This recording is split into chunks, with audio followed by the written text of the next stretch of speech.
Sister, doctor Anand எங்க இருக்கார்? Thanks. Hello brother. Hi Ramesh. ஆமா, ஹாஸ்பிட்டல்ல வேற அதிகமா இருக்குதோ? 24 மணி நேரம் இங்க இருக்கிறத அம்மா சொன்னாங்களே. எப்போ இங்க இருந்தா? அண்ணி சும்மா விட்டுறாங்களா? நீ அவளை பாத்திய? இல்ல, பார்க்கல, பார்க்க மாட்டேன். என்னதான் இருந்தாலும் உன் தம்பி தான். என்ன கல்யாணத்துக்கு கூப்பிட்டியா இல்ல ஒரு பத்திரிக்கை தான் அனுப்பிச்சியா? உலகம் பூரா சுத்துற என் அருமை தம்பியே, உன்னை எந்த நாட்டுல எந்த பகுதியில எப்படி கண்டுபிடிச்சு எங்கேன்னு பத்திரிகை அனுப்புறது? ஏண்டா?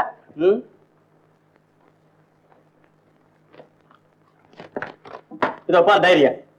ஆனந்த் அண்ணனுக்கு கல்யாணம், இதுவரைக்கும் என்ன கூப்பிடல, பத்திரிக்கையை அனுப்பல. ஆனந்த் கல்யாணம் முடிஞ்சு போச்சு, நான் போகல. இனி அவன் முகத்துல முழிக்க மாட்டேன். இனிமே அவன் வீட்டுக்கும் போக மாட்டேன். ரமேஷ், என் வீட்டுக்கு வந்துட்ட, என்னையும் பார்த்துட்டேன். ஓ, என்ன செய்யறது? உன்னை பார்க்கணும்னு தோணுச்சு, வந்துட்டேன். ஆனா அண்ணிய பார்க்கலையே. வா, வீட்டுக்கு போலாம். கல்கத்தால இருந்து காலையில தான் பிளேன்ல வந்தேன். இப்ப பம்பாய்க்கு புறப்பட்டு இருக்கேன். டைம் ஆயிடுச்சு, மறுமுறை வந்து சந்திக்கிறேன். போய் தானே சொல்றேன். நெய்யா தான் சொல்றேன். டைரி காட்டவா? வேண்டாண்டா, வேண்டாம். அடுத்த முறை வரும்போது அண்ணிய சமைக்க சொல்லி சாப்பிட்டே போறேன். சரிதானே? பாய் பாய்.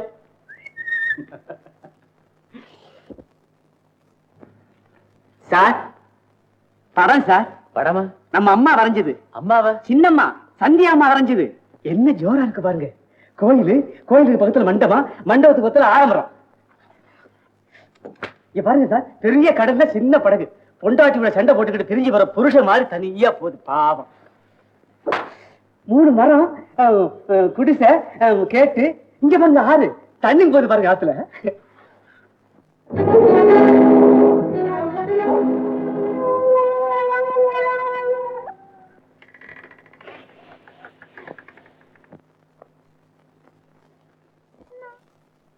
இந்த பாட்டு உனக்கு எப்படி தெரியும்?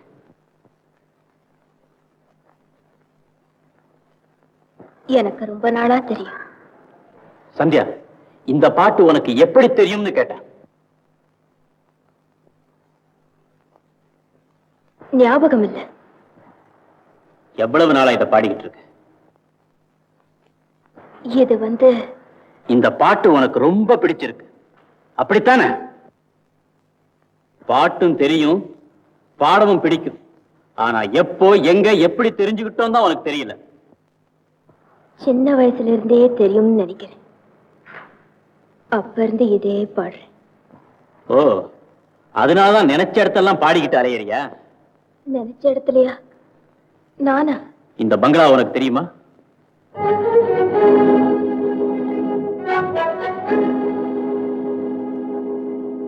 எங்கேயோ பார்த்த மாதிரி ஞாபகம். எங்க? எங்கன்னு சரியா சொல்ல முடியல. சொல்ல முடியும், ஆனா சொல்ல மாட்டேன். சொன்னா எங்க உன் சுயரூபம் தெரிஞ்சிருமேன்னு பாக்குறியா? சொல்லு, இந்த பங்களாவுக்கு எப்பாவது போயிருக்கியா? இல்ல, உண்மையிலேயே இந்த பங்களா இருக்கா இல்லையான்னு கூட எனக்கு தெரியாது. அப்படின்னா இந்த படத்தை எப்படி வரைஞ்ச? என் கற்பனையால. கற்பனையா? இந்த பங்களாவை எப்போ பார்த்திருக்கேன் இப்பதானே சொன்ன. ஒருவேளை இந்த பங்களா மாதிரி உள்ள படத்தை பார்த்திருப்பேன். ஓஹோ, அந்த படத்தை பார்த்து இந்த படத்தை எழுதின இல்ல? நான் படம் எழுதுறத நீங்க விரும்பலன்னா இனிமே எழுத மாட்டேன்.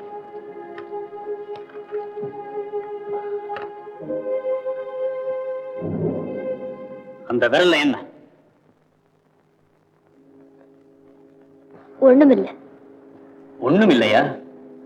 படம் வரையறதுக்காக பென்சில் சீவும் போது பிளேடு அடிக்கடி இப்படித்தான் விரல அறுத்துரும். ரத்தம்னா எனக்கு ரொம்ப பிடிக்கும் அப்படின்னு எல்லாம் ஏன் சொல்ல மாட்டேங்க? உண்மையை சொல்லு.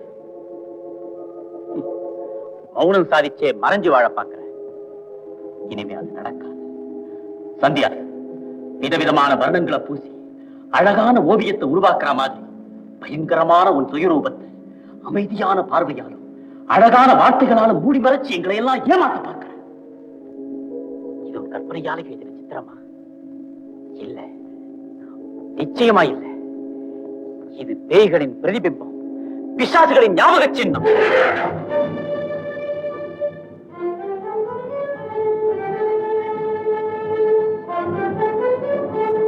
என்னப்பா இது? அவ எவ்வளவு அழகா சித்திரம் வரைஞ்சிருக்கா. இதை இப்படி வீசி எறிஞ்சிட்டியே. அம்மா, நீங்க அவ எழுதின சித்திரத்தை தான் பாக்குறீங்க. நிமிஷத்துக்கு நிமிஷம் அவ உருவம் மாறிக்கிட்டே இருக்கிற விசித்திரத்தை நீங்க பார்க்கலம்மா, பார்க்கல.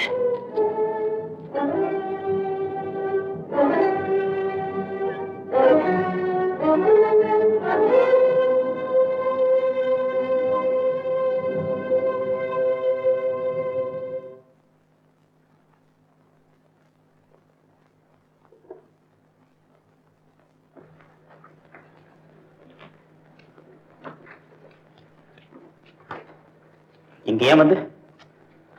உங்ககிட்ட சில விஷயங்களை மன விட்டு பேசலாம் தான் வந்தேன். என்கிட்ட இருந்து ஏன் இப்படி விலகி விலகி போறீங்க?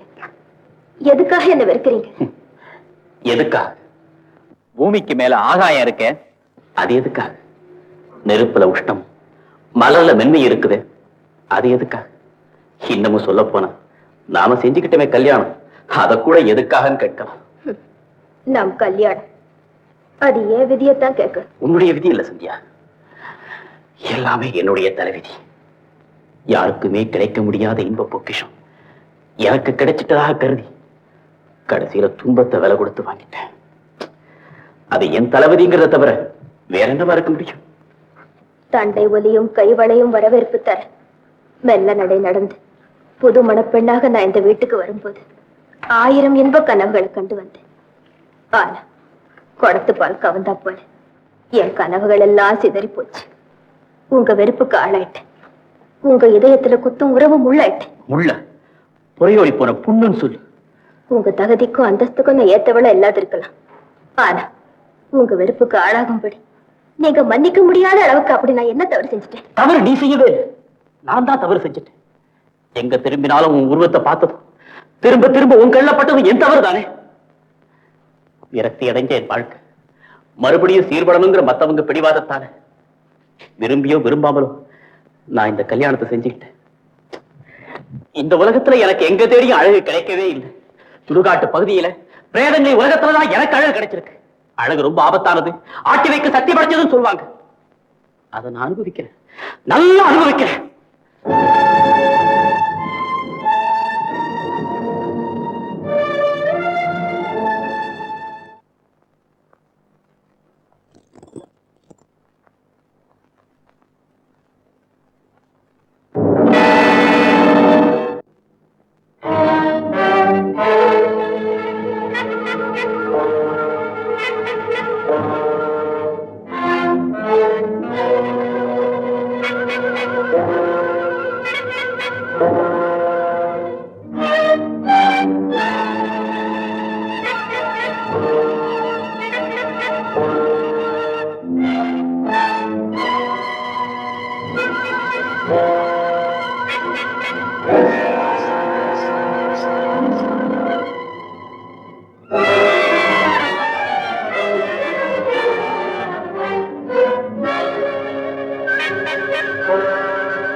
இந்தாங்க கோவில் பிரசாத்.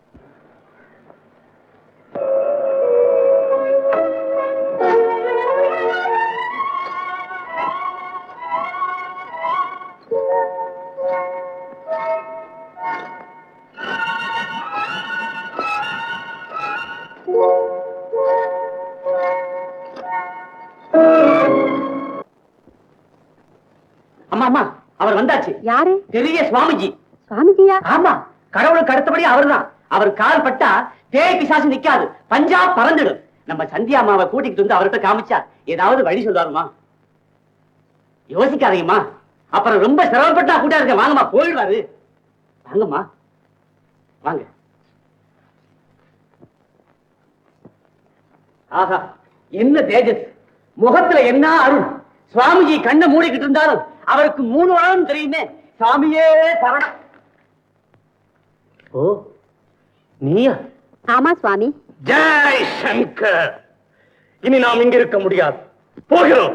சுவாமி, என்ன இது? ஏன் சாமி போறீங்க? அவங்க என்ன தப்பு செஞ்சாங்க? தவறு யாரும் செய்யவில்லை. ஆனால் நாம் இந்த வீட்டிலே இருக்க முடியாது. இங்கு யார் யாரோ இருக்கிறார்கள். யார் யாரும் இருக்காங்களா? இந்த வீட்டிலே நீ மட்டும் தனியாக இல்லை. என் பிள்ளை இருக்கா, மருமக இருக்கா. மருமகள்? அவள் உன் மருமகள் இல்லை. ரத்த வெறி பிடித்தலையும் ஒரு காட்டேன். அவள் இங்கிருந்து போக மாட்டாள். சுவாமி, எங்க மேல கருணை காட்டுங்க. நீங்க தான் காப்பாத்தணும். நான் இப்பவே போய் அவளை கூட்டிக்கிட்டு வரேன். அது நடக்காது. அவள் என் எதிரிலே வரமாட்டாள். அவளை பிடித்திருக்கிற காற்று அவளை என் எதிரே வரவிடாது.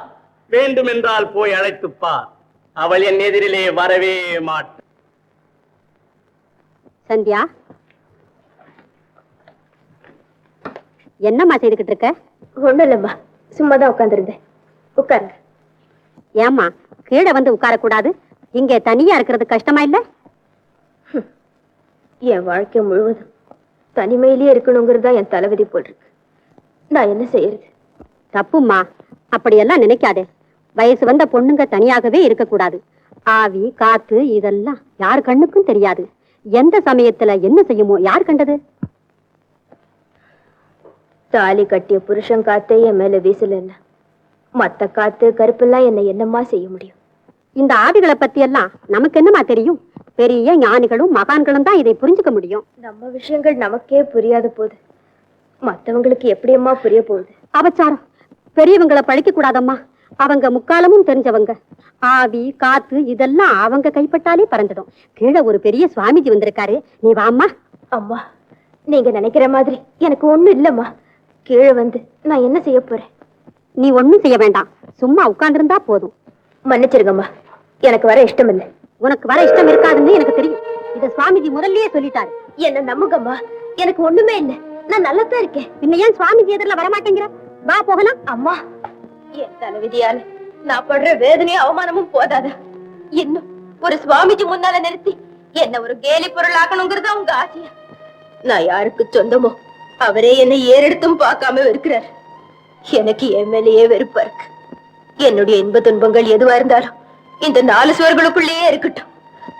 உங்க கால்ல விழுந்து கேட்டுக்கிறேன், இந்த வீட்டுல என்ன ஒரு அவமான சின்னமா ஆக்கிடாதீங்க.